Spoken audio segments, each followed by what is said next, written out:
let's talk about the Jimenez deal a little bit, because I think that was the other one that people were kind of going a little crazy about when it happened. I think everybody knew the Orioles wanted an outfielder, and we were saying, Zach, that they should get one. And Jimenez is the guy that, again, won't give you anything defensively. He's a DH type player.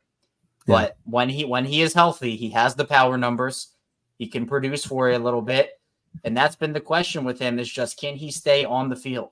Can he not go on the IL? Can he be someone that can go and produce for you on a consistent basis? Now, what does it mean for the rest of the guys? We're going to see. Yeah.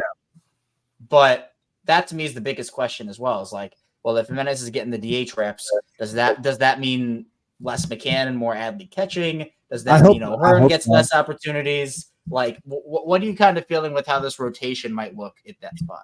I think it means that we see McCann catching less. I think against lefties, we are going to keep Adley at catcher, and instead of DHing McCann or having McCann catch and Adley DH, it's going to be Adley catching and Eloy Jimenez DHing. I think that's where you see him.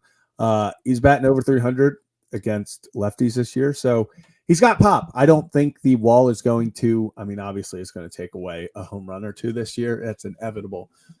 But that wall, he's got power to get it over. And obviously we start an away series tomorrow or in 2 days, so he's not going to have to deal with the wall there.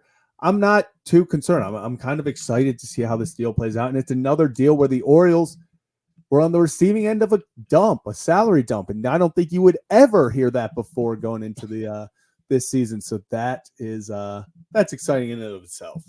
Yeah, the new era for sure. And I think with what the Orioles now have to offer, again, 7 outfielders too many. We're going to figure out kind of what that looks like.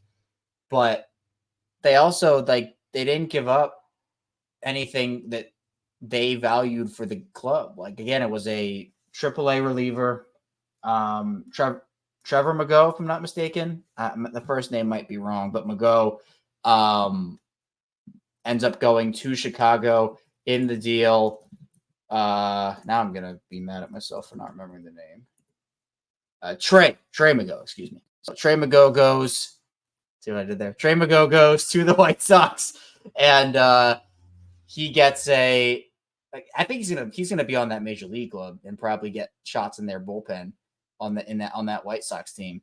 But I think, look, it's a low risk move. Now the risk comes with, doesn't take at bats away from others, because if he's not producing and he gets in that lineup every other day or whatever it may be, and like that's taking away from O'Hearn, or you can't DH someone else you want to DH and Jimenez is taking up that spot, then that's the problem. But in terms of value, you didn't really give up anything. You take on money.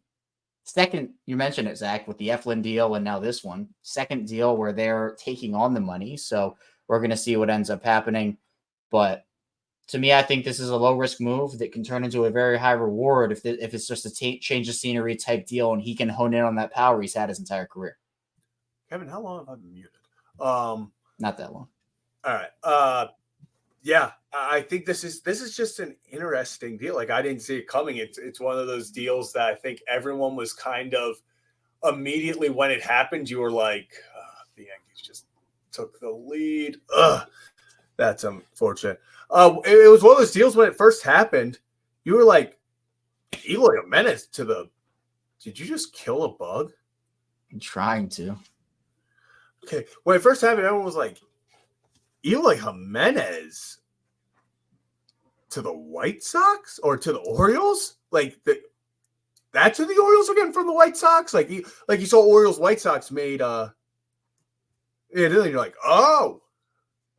Eloy Jimenez. Like, it was just one of the things I never saw it coming. No, I think everybody was so focused on like the Tommy Phams of the world and Kevin Pillar's and that type of fifth outfielder, where they could give you some defensive value, higher contact hitters, like that type of profile. And Jimenez is just not that. He is another power guy, which, again, I don't think they needed more power guys, but they feel like with his power, slotting him in the lineup in the DH spot, again, I think this only works if you have Adley catching more.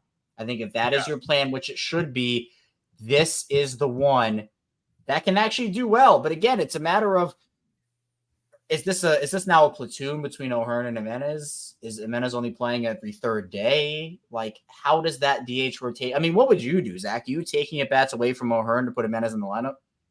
Not against righties. No. Yeah. He's a strictly and we do know the splits with Jimenez with lefties. It is better. Yeah.